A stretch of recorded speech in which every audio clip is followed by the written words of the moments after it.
The final GRTV video blog from E3 2010 is rolling.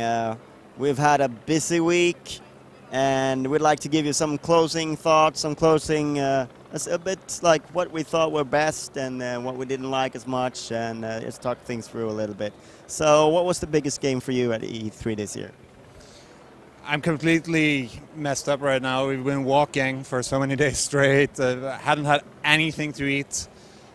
We don't care about that. We just want to hear about the game. No, but my point is that everything is blurring together into one giant E3 game. But I guess the Old Republic, it looks better and better. The actual BioWare finally revealing more than just it's going to be storyline. It's going to be fully voiced. That's getting old by now. And they finally released some more information about personal starships and stuff like that. So that was probably the game right now that I'm looking forward to the most.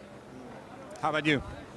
Well, I think the biggest announcement for me was Child of Eden on Connect. That saved Connect for me. I've been playing Connect for about an hour today, so I've been working out. Maybe you can see it, you know. And you know, my impressions of it from the experience that, you know, essentially it doesn't differ that much from what you've experienced with iToy, Wii, PlayStation Move. That stands. It's fairly accurate and it works well, but it's just that the games that they're presenting here at E3, none of them really do anything that we haven't seen before, and they don't really push the boundaries. You know, Microsoft like to use big words when they describe Kinect, but it doesn't really deliver that experience from the first few games, the launch titles. And we've seen some things that we like Your Shape, and I think Dance Central looks pretty good. But the stuff that Microsoft are doing themselves didn't look that inspired. Now, I'm a little bit disappointed in that after trying them out. So that's my thoughts on that. But other than that, of course, it's a big year for action titles at E3 this year. Yeah, we were standing here talking about it before, and it was a lot of EA titles. Yeah. It was more or less only EA titles that we came up with. Of course, we have Gears of War 3 as well from Epic and Microsoft. Yeah, and Rage, that used to be an EA title. EA. But yeah, we got from EA. We got like Bulletstorm and Dead Space 2. Crysis 2. Crysis 2. Thank you, thank you, Venke. My brain hurts. But yeah, there's a lot of action coming out. But also, like Killzone 3, for example, from Sony, and that brings us over to the other trend. And you might love this trend, or you might hate it. But we're getting 3D, and we're getting a lot of 3D. Yeah, and you know, Killzone 3 are doing it, Crysis 2 are doing it, and MotorStorm Apocalypse are doing it.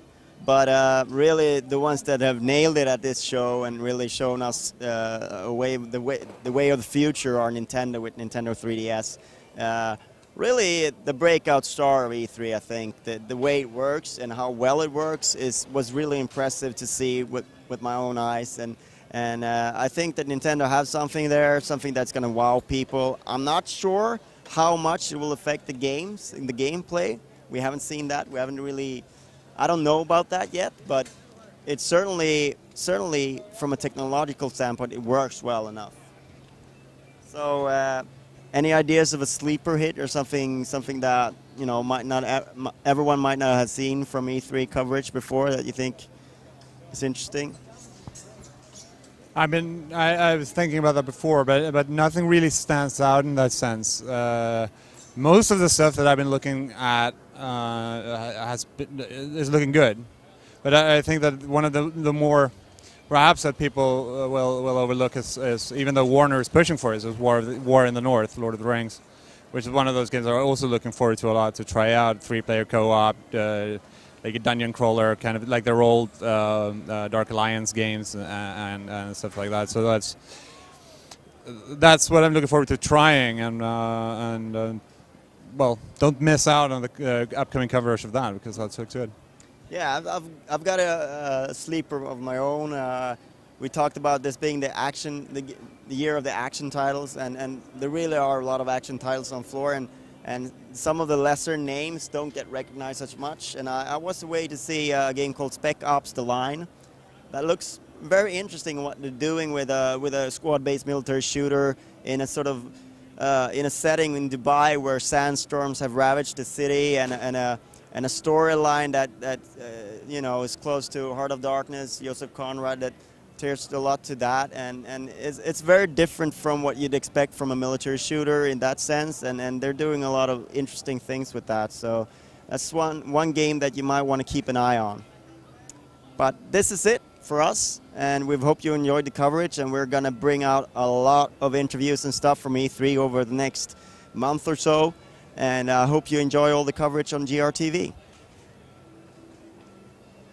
Should we throw this on the ground now? Let's just do that. All right. I have a lot of stuff I want to